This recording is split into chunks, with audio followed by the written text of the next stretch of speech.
안녕, 여러분 안녕하세요. 벌써 3월이 이제 다 갔어요. 이제 다음 주면 지금 남해부터 벚꽃이 피고 있다고 하는데 이제 다음 주면은 우리 주변에도 이제 벚꽃이 만개할 것 같습니다. 이제 따뜻해지니까 4월부터 제 수험생들 중에서 이제 교생 실습을 또 나가는 친구들이 있더라고요. 그래서 교생 실습과 관련해서 제가 뭐 신박한 가이드북 그리고 또 원하는 게 여러분 그 공개 수업 지도안이잖아요. 그런 부분들을 제가 잘 만들었는데 우리 기관에서 우리 회사에서 그걸 따로 페이지로 만든다고 해요. 그래서 그것은 더 신박하게 잘 꾸며가지고 여러분이 교생 실습을 나가는 목적과 그리고 4주간 어떻게 이루어지는지 그리고 학교에서 이루어지는 연수 뭐 기타 등등 그리고 아이들과 어떻게 상호작용하는지 이것에 대해서는 따로 신박한 여러분께 가이드를 드리도록 하겠습니다.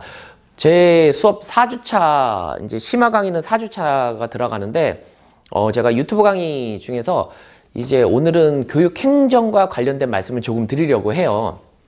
행정이 여러분 아시다시피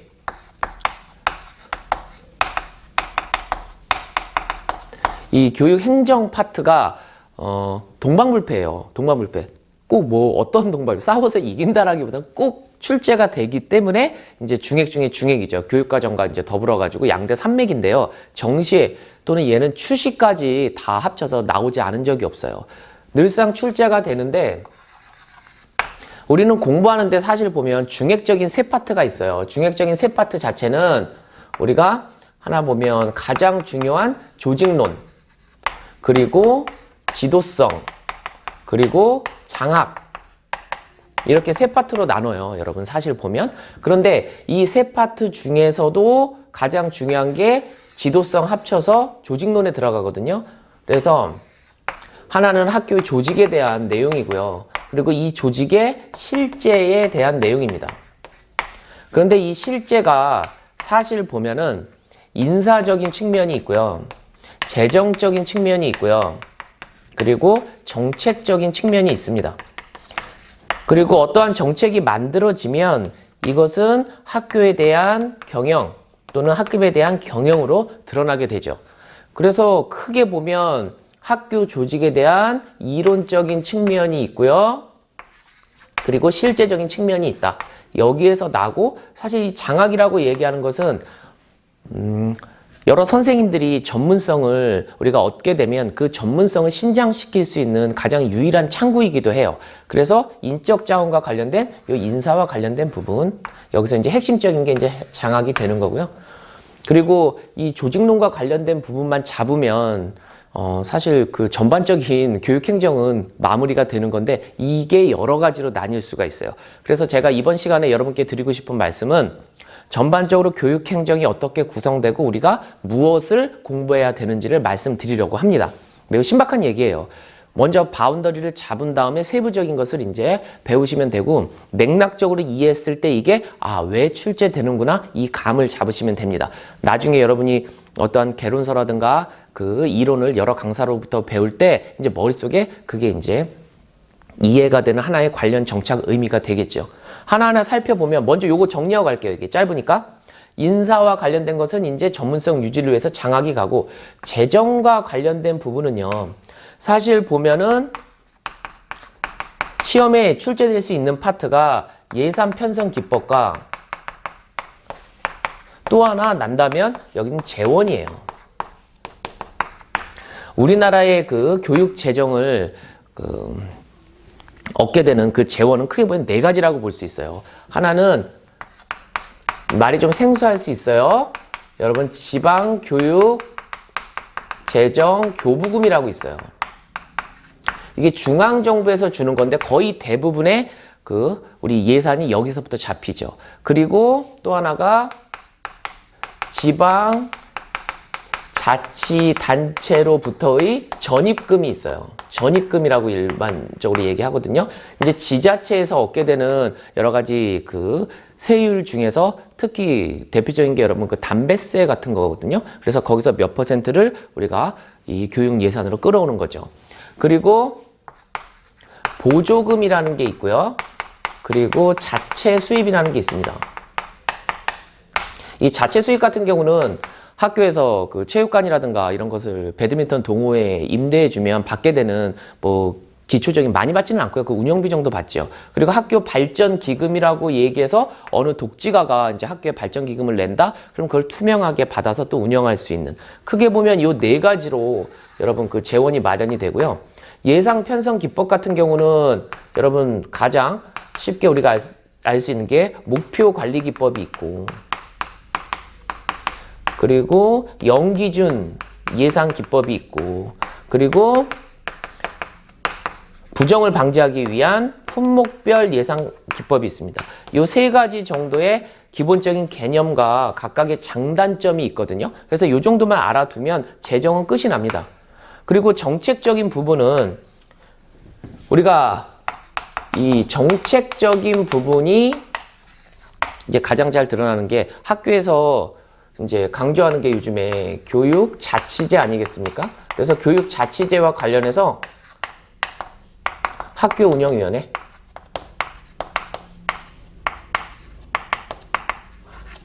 그리고 우리가 단위학교 책임 경영제라고 하는 그런 부분. 그럼 단위학교 책임 경영제도 그대로 이 재정에 대한 부분, 인사에 있어서 우리가 교장 공모제라든가 초빙 교원제 이런 걸로 이제 드러나게 되거든요. 그래서 그것은 우리가 학교 경영 그리고 학급 경영 파트에서 살펴보는 그런 부분이 돼요. 그래서 그런 것. 그리고 이 정책적인 부분은 2차 시험 씬에서 여러분께 많은 것을 물어봅니다. 그리고 내 시도에서 또 새롭게 이야기하고 있는 이런 부분들이 있기 때문에 그런 부분들을 가지고 이제 정책적으로 여러분이 살펴보면 됩니다. 그렇다면 이 실제적인 부분이 다 정리가 되었기 때문에 여긴 간단하죠. 내용 자체가 그다지 많지는 않아요. 그래서 이제 교육행정의 이 조직론을 우리가 살펴봐야 되는데 제가 조직론을 한번 정리해 드리도록 하겠습니다. 네, 여러분. 그러면 우리가 핵심적인 게 뭐겠어요? 조직론을 잡는 거예요. 그렇다면 제가 조직론을 한번 풀어서 이제 설명을 해드리도록 하겠습니다. 조직론은 대체로 이론적인 부분이니까요. 이것을 어떠한 내러티브한 상황과 연결해서 문제가 출제가 될 겁니다. 여러분 보시면 조직론의 스타트에 앞서가지고 우리가 이 교육 행정을 개념 정의를 하려고 해요. 개념 정의를. 그럼 개념 정의를 하는 이론이 딱 세 가지가 있는 겁니다. 하나가 여러분 공권설의 입장에서 볼 거냐, 아니면 기능설의 입장에서 볼 거냐. 무엇을? 교육 행정을요. 그리고 또 하나가 경영설의 입장에서 볼 것이냐. 이 공권설의 입장은 사실 우리가 이게 교육에 관한 행정이라고 얘기해서 법규 해석적으로 보는 거예요. 일반 행정들의 하위로 교육 행정을 보기 때문에 일반적으로 이것을 우리가 주요한 교육 행정을 풀어가는 개념으로 보진 않겠죠. 그리고 우린 주로 보는 게 기능설, 조건 정비설이라고도 얘기하고요. 그리고 이건 교육에 관한 행정이라고 하면 이건 교육을 위한 이런 행정이에요. 교육 활동을 중심에 놓고 그것이 원활히 잘 이루어지기 위해서 기타 행정적 요소들이 이 수단적으로 이제 지원을 해주는 그런 행정이 되고요. 오늘날의 입장에서 보면 경영설, 요거는 교육 지도성설이라고 얘기를 합니다. 왜 그러냐면 기존까지 행정을 바라보는 패러다임은 이 행정이라고 얘기하는 게 현상을 유지하는 것으로 봤어요. 하지만 오늘날의 행정은 이 유지에서 벗어나서 행정 자체가 변화하는 것이므로 이 변화를 효율적으로 또는 바람직하게 이끌기 위해서 행정이 지도성을 발휘해야 된다. 그럼 누가 지도성을 발휘합니까? 행정가가 발휘하죠. 그리고 학교에서는 누가 발휘합니까? 그렇죠. 교사가 발휘하게 됩니다. 잠시 후에 지도성 이론도 오늘날 보면은 교사 리더십이 상당히 강조가 돼요. 우리가 교직의 전문성을 강조한 여러 학자 중에서 리버만이라는 학자가 교사 리더십을 얘기하고 이 교사 리더십을 잘 발휘하는 교사들의 특징에 대해서 세 가지를 꼽거든요. 그거 매우 중요합니다. 사실 오늘날 보면요. 그거 아마 쓰는 학생도 있고 못 쓰는 학생도 있을 거예요. 되게 변별나는 요소입니다. 오늘 제가 그것까지 설명해 드릴 수는 아마 없을 거예요. 오늘은 전반적으로 가이드를 잡으니까. 하지만 여러분이 교사 리더십 이거 잘 보시기 바랍니다. 그래서 오늘날은 교육 지도성설의 입장에서 행정을 변화, 그래서 변화를 그 촉진시킬 수 있는, 효율적으로 이끌 수 있는 리더십을 강조하고 있는, 그렇게 이제 정리가 되죠. 그래서 이 교육 행정에 대한 개념이 이 세 가지로 변화했다라는 것을 밑바탕에 깔고, 먼저 이 조직론과 관련된 이론을 한번 쭉 살펴보면 어떤 것이 있을까요? 가장 전통적으로 우리 이 조직론의 발달은 언제부터 오냐면요, 20세기 초라고 얘기하는데 1910년 미국의 대공황부터 오는 겁니다. 그때 등장하는 이론 자체가 어떤 게 있죠, 여러분? 과학적 관리론이라는 게 있어요. 그리고 그것을 극복하기 위해서 인간관계론이라는 게 나오죠. 이 두 가지 모두는 인간을 수단시하고 조직 내부에서의 인간을 바라보기 때문에 우리는 인간의 행위에 주목하게 됩니다. 그래서 행동과학론이라는 게 나오고요. 그리고 그 뒤에 체제 이론으로 나옵니다. 그래서 오늘날은 개방체제를 추구하고 있는데요. 이 하나하나가 출제 포인트가 돼요. 여러분 보면. 왜 그러냐면 과학적 관리론과 같은 경우는 이제 핵심적인 요소가 여기는 이제 표준화에 있고요. 조직으로 치면 무슨 조직이 나와요? 공식 조직이 나오게 되는 거죠. 그리고 그것을 우리가 베버가 이상화해서 정리한 관료제가 중요한 것이고, 우리가 학교 조직을 설명할 때 관료제를 중심에 두고 어떻습니까? 전문제적 조직의 특성을 같이 합쳐서 두 가지 특성을 모두 갖고 있다라고 이중적이라고 보잖아요. 그렇기 때문에 관료제의 이해, 관료제에 어떠한 특성이 있고 각각에 갖는 순기능과 역기능을 잘 정리해 줘야 돼요. 그 출제의 하나의 포인트가 되고요. 그리고 인간관계론 같은 경우는 교육행정의 민주화에 상당히 많은 기여를 합니다.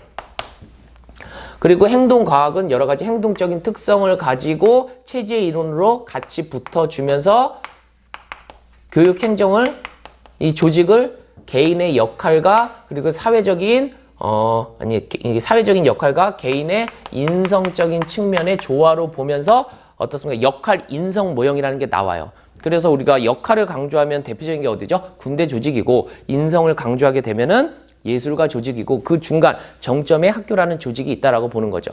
이러한 것을 더 넓혀서 개인적인 차원과 사회적인 차원으로 이제 나누어서 게젤스와 구바가 보는 것이고요. 그것을 수정해서 우리가 게젤스와 텔레는 조직의 풍토, 그리고 생물학적인 거, 그리고 우리가 어떠한 더 문화 인류학적인 것을 놓고 5개의 차원으로 이렇게 벌립니다. 그래서 여기에서 보면 체제 이론, 개방 체제로 가면서 어때요? 조직을 규정하는 게 점차적으로 확대되는 것을 이제 우리가 볼 수 있죠. 그러면 이렇게 학교 조직과 관련된 이론들이 있어. 그럼 문제에 많이 출제됐었던 건 뭐냐면요. 먼저, 그렇다면 학교 조직을 유형상 어떻게 바라봐야 되는지, 그거 하나 우리가 주의 있게 살펴봐야 되고요. 그러면 유형으로 이렇게 구분을 했단 말이에요. 그럼 내부로 들어왔을 때 학교 조직이 가지고 있는 특성에 주목해야 된다. 이 두 파트에서 늘상 출제가 많이 됐던 겁니다. 그래서 이 유형 파트에서 출제됐었던 부분이 공식 조직과 비공식 조직이었죠. 우리가 보면. 그래서 아직까지 남아있는 것은 이 수직성을 가지고 어떻게 구분할 것이냐, 또 하나는 선택성을 가지고 어떻게 구분할 것이냐. 그래서 수직성을 가지고 구분을 하면 아직까지 남아있는 게 여러분 뭡니까? 우리가 개선 조직, 그리고 참모 조직, 보조 조직이라고 이렇게 나눌 수 있는 이 부분이 남아있고, 선택성은 우리가 칼슨에 분류해서 나오잖아요. 우리가 온상 조직과 야생 조직에 주목을 해줘야 되는 그런 파트가 됩니다. 그리고 그 다음에 이제 특성적인 부분에 오면, 먼저 아까도 얘기했지만 이 관료제에 대해서 우리가 빠삭하게 이해를 하고 있어야 돼요. 그 뒤에 여기에 관료제 다음에 우리가 이 관료제가 그냥 다 적용되는 게 아니라 교직은 전문적 관료제이다 해서 요 말을 했었던 학자는 우리가 민츠버그라는 이런 학자가 돼요. 그래서 그 민츠버그의 그 이론에 대해서 우리가 살펴보고, 일반적으로 전문적인 특성이 갖고 있는 것이 어떠한 성질을 갖고 있는지를 우리가 하면서 이게 두 가지를 다 갖고 있다라는 거죠. 그리고 우리가 웨이크가 얘기한 이완 결합체로서, 이완 결합체 개념에 대해서는 났는데 학교 조직은 이완 결합체여야 하는 특성이 있어요. 그래서 그것의 이완 결합체 조직이 갖는 장점과 단점은 아직까지 출제 포인트로 살아있고요. 그리고 또 하나, 조직화된 무질서. 요거는 우리가 이제 코엔이라든가 우리가 올센 뭐 이런 학자들이 이야기를 했는데, 이 조직화된 무질서, 근데 사실 조직화된 무질서는 어떤 교직 자체가 전문적 조직으로 거듭나는 데 있어 갖고 좀 저해 요인이 되잖아요. 이것은 무엇과 매칭이 돼요? 그렇죠. 의사결정과 관련돼서 우리가 쓰레기통 모형, 이 조직화된 무질서 조직엔 쓰레기통 모형이 이제 맞다라고 이야기하는, 그러니까 의사결정도 여러 가지가 있잖아요. 여러분, 합리적인 모형이 있고, 최종 모형이 있고, 점증 모형이 있고, 만족 모형이 있고, 근데 그 중에서 우연적인 관점을 강조하는 게 뭐죠? 그게 쓰레기통 모형인데, 그 부분과 이제 매칭이 되는 그런 부분이 되겠습니다. 그리고 오늘날 시험 문제도 출제됐었던 게 요 학습 조직이죠. 근데 여러분, 이 학습 조직도 이제 이게 시리즈를 타요. 맨 처음에 피터 생게가 학습 조직을 이야기했죠. 그런 다음에 그것을 갖고 사토 마나부가 배움 중심의 공동체 그리고 전문적 학습 공동체를 이야기해요. 근데 전문적 우리가 학습 조직이라고 얘기해서 그것만 또 집중적으로 연구한 학자가 호드라는 학자가 있어요. 그래서 우리가 여기서 보면 피터 생게의 1세대, 그리고 사토 마나부의 실제적인 사례 중심의 연구, 그리고 호드의 특성 연구, 이 세 가지 파트를 정리를 해야지만 완벽하게 우리가 학습 조직에서 문제가 나더라도, 이건 또 날 수 있거든요. 그래서 그 파트를 이제 정리하게 됩니다. 이 이외에 무슨 이중 조직이라든가 뭐 하는 그런 부분은 이 관료제와 전문적 관료제 이런 것을 이야기하면서, 이완 결합체를 얘기하면서 두 가지 특성을 모두 갖고 있다라는 것이거든요. 그래서 때때로 무엇이 필요하고 무엇이 필요해요. 너무 자율성만 강조하면 안 되고, 때때로 어떤 행정적인 측면이라든가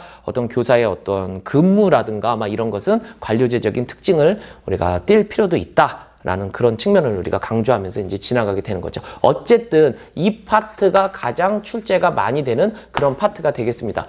이렇게 우리가 학교의 조직론에서 우리가 살펴보면 그 다음에 이제 등장하게 되는 게, 여러분, 이게 등장해요. 직무 동기와 관련된 부분이거든요. 학습자에게 학습 동기가 있다면 교수자에게 필요한 게 또 뭐겠어요? 이제 직무 동기를 높이는 부분이 됩니다. 그래서 이 직무 동기와 관련된 부분은 아직까지 출제가 안 됐는데 우리가 공부를 안 할 수가 없는 그런 부분이에요. 맨 처음에 그 교사들의 그 직무 동기의 내용과 관련되고, 그리고 과정과 관련된 이론들이 뭐가 있는지를 우리가 빠삭하게 정리를 해줘야 돼요.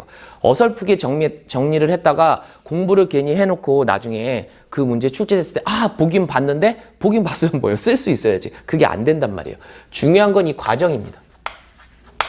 내용 이론은 사실 메슬로우, 그리고 엘더퍼, 욕구 유계설, 그리고 ERG 이론으로 우리가 이해를 하면 되고, 그리고 과정 이론으로 오면 그 정점, 핵심에 있는 게 허즈버그예요. 허즈버그의 이론. 허즈버그는 이러한 내용들이 있는데 이러한 동기들을 갖고 작업 환경과 연결을 시켜요. 그래서 두 가지 요인 뭡니까? 동기 요인과 위생 요인을 뽑죠. 근데 이 이론 자체가 나중에 무엇이 돼요? 직무 풍요화 이론으로 연결이 돼요. 그리고 직무 풍요화 이론이 정책적으로 등장하게 되는 게 뭡니까, 여러분? 수석교사제예요. 그래서 이런 이론으로 그치는 게 아니라 학교 현장까지의 파급력이 있단 말이에요. 그런 이론 같은 경우는 매우 우리가 중요하게 살펴봅니다. 이 이외에 또 살펴보는 이론이 우리가 맥그리거 또는 아지리스, 요거는 이제 서브로 살펴보게 됩니다. 맥그리거의 뭐 XY나 그리고 아지리스의 성숙, 미성숙. 근데 거의 허즈버그의 동기 위생 이론과 좀 거의 대동소이한데, 뭐 어떻게 보면 인간을 어떻게 X론 또는 Y론으로 바라볼 것이냐, 아니면 아지리스 성숙과 미성숙으로 바라봐서 이건 주로 관리자적인 측면에서 인간을 어떻게 규정하고 어떠한 그 효율적인 경영 기법을 쓸 것이냐와 관련되기 때문에 오늘날 입장에서 보면 이 허즈버그 같은 경우는 아직까지 이제 팔팔하게 살아있는 이론이 되고요. 또 여기에서 이제 관련된 게 우리가 불음의 이론이 있어요. 우리가 불음의 기대 이론이라고 하는 측면이 있고, 이게 기대가치 이론이 이제 들어온 측면인데요. 우리가 어떠한 유인가, 그리고 성과기대, 보상기대 세 가지로 나눠서 보는데 이건 예시를 들 수 있어야 돼요. 아주 그 학교 현장과 매칭이 잘 되는 이론이고요. 그리고 우리가 아담스의 공정성 이론이 있어요. 어떻게 동기 수준을 높이게 되는지, 그죠? 다른 사람이 그 업무와 나의 업무를 비교를 해갖고, 그것이 어떠한, 여기서 핵심적인 것은 이 공정성을 어떻게 느끼는지에 대해서 그것을 갖고 이제 이 동기를 설명하거든요. 그래서 그런 측면이 있습니다. 그래서 이 직무 동기와 관련된 파트를 정리를 해둬야 됩니다. 그런데 여기서 보면 오늘날 보면 이제 시험 문제 나면 이 직무 재설계 이론을 잘 알아야 되는데, 여기에 직무 풍요화 말고도 직무 특성 이론이 있어요. 직무의 5가지 특성, 이런 특성을 가진 직무가 어떠한 이 교사들의 어떠한 보람이라든가 어떠한 책임감이라든가 결과에 대한 인식을 끌어올려가지고 직무에 충실히 빠져들게 만든다라는 걸 설명해 주거든요. 그래서 오늘날 그 교육 현장뿐만 아니라 산업 전반적인 현장에서 많이 쓰고 있는 이론이라 그것을 정리해 줄 필요가 있습니다. 그래서 직무 동기가 이렇게 정리가 되고요. 직무 동기까지 끌어올렸다면 이제 남는 것은 뭐죠? 그렇죠. 이제 리더십과 관련된 지도성입니다. 요 파트 매우 중요하죠. 이제 머릿속에서 생각을 해보면 이 조직론의 흐름이 이제 조직론의 발달과 관련된 이론을 정립하고요. 그것을 갖고 어디로 들어옵니까? 학교로 들어옵니다. 그래서 학교 조직의 유형을 나누고 학교 조직의 특성을 정리했어요. 그러니까 그 속에서 가장 중요하게 일하는 사람은 인간이잖아요. 그 인간의 직무 동기를 끌어올립니다. 근데 그 직무 동기를 끌어올렸어. 그러면 직무 동기를 끌어올리는데 가장 강력한 힘을 발휘하는 게 뭐죠? 이론상 보면 이 리더십이고, 또 관리자가 학교 구성원 전체에게, 또 교사 같은 경우는 서로 동료와 소통하면서 내가 만나는 학습자에게 적절한 리더십, 지도성을, 영향력을 발휘하는 게 매우 중요하죠. 그래서 리더십 이론은, 이 지도성은 중액적인, 그러니까 조직론의 하위 분야이기도 하지만 이 교육 행정 파트 출제의 중액 빅3 중에 하나가 되는 게 바로 이 리더십과 관련된 이 부분입니다. 그래서 리더십과 관련된 부분을 보면 먼저 전통적인 리더십이 있어요. 전통적인 리더십은 하나가 특성 이론과 관련된 거죠. 그리고 또 하나는 행위 이론과 관련된 거예요. 근데 이 특성 이론은 어떤 특출난 지도자가 가진 특성을 연구하는 이론에서 오늘날 보면은 어떠한 직무 분야의 특성을 연구하는 이론으로 바뀝니다. 그래서 이 특성 이론 자체가 생명력을 잃은 것은 아니에요. 오늘날 어떤 직무 분야의 핵심적인 직무 특성을 밝혀서 거기에 합당한 지도자의 자질을 매칭시키는 연구들이 끊임없이 이루어지고 있고요. 이 행위 이론 같은 경우는 우리가 리커트라든가 뭐 헬핀 이런 학자들이 연구를 하는데, 대체적으로 연구의 결과들이 어떠냐 하면 직무를 중시하기보다는 인간관계, 어떤 종업원 또는 집단의 구성원을 위하는 그러한 그 지도성을 발휘했었던 그 리더들이 이제 좋은 성과를 봤다라는 연구물이 이제 쏟아지게 되죠. 우리가 이 교육 행정에서 이제 이 행정과 관련 지어서 매칭되는 그런 부분, 이 교육 행정과 매칭되는 부분은 어떤 게 좋다 그래요? 이 상황적 리더십이 적당하다고 얘기를 합니다. 상황적 리더십, 상황적 그 지도성이죠. 왜 그러냐면 교육 상황은 하나로 정해질 수가 없잖아요. 왜냐하면 규범적이기 때문에 미래의 어떠한 가치를 지향하게 되고요. 그리고 그 속에서 여러 구성원들이 다양한 생각, 그리고 우리가 이 조직론의 특성에도 보지만 이완 결합체적 조직이기 때문에 이 상황이 매번 바뀔 수가 있어요. 그리고 회사에서 어떠한 종업원을 채용하거나 할 때는, 이 구성원을 채용할 때는 일정한 기준으로 자르지만 우리는 그렇지 않잖아요. 어떠한 특성을 갖고 있다 그랬어요? 우리가 온상 조직이라고 얘기했잖아요. 그러니까 그런 특수성을 봤을 때 우리가 상황적 리더십이 적당한데, 이 상황적 리더십 어떤 걸 공부합니까? 사실 이 뭐 레딘이라든가 하우스라든가 이런 사람의 이론도 많이 최근에는 연구를 하지만, 이 교육 행정, 우리가 교육학 논술 씬에서는 누구의 이론? 이 피들러와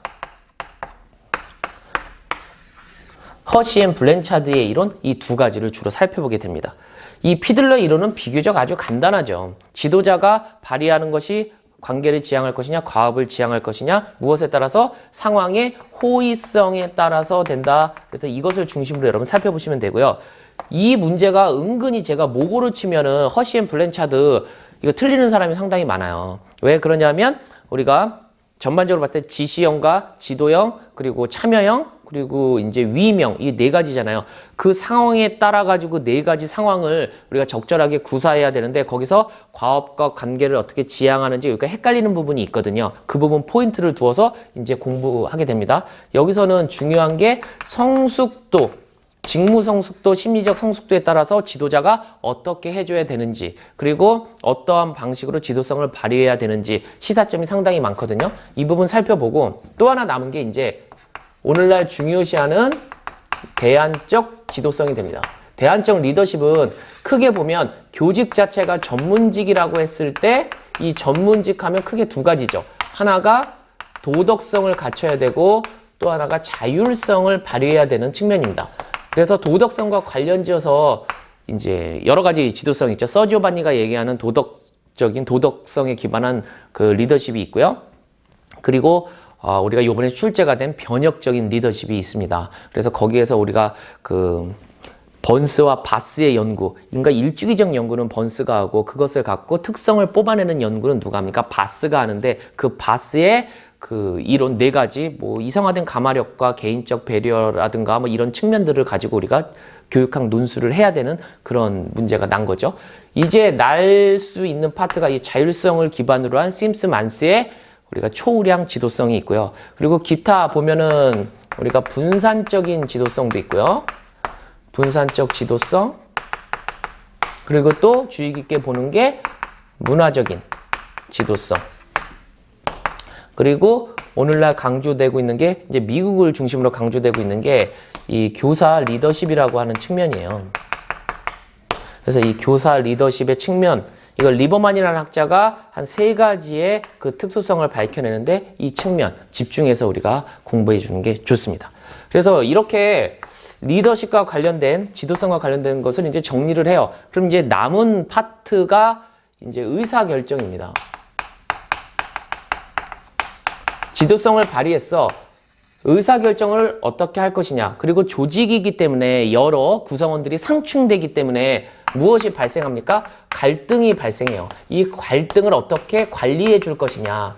이런 측면이 서브로 남습니다. 그래서 이 두 파트를 정리하면서 이제 교육 행정의 가장 중심이 되는 조직론이 이제 정리가 되는 거죠. 그래서 의사결정과 같은 경우는 이것을 관점을 갖고 우리가 정리하는 게 가장 좋더라고요.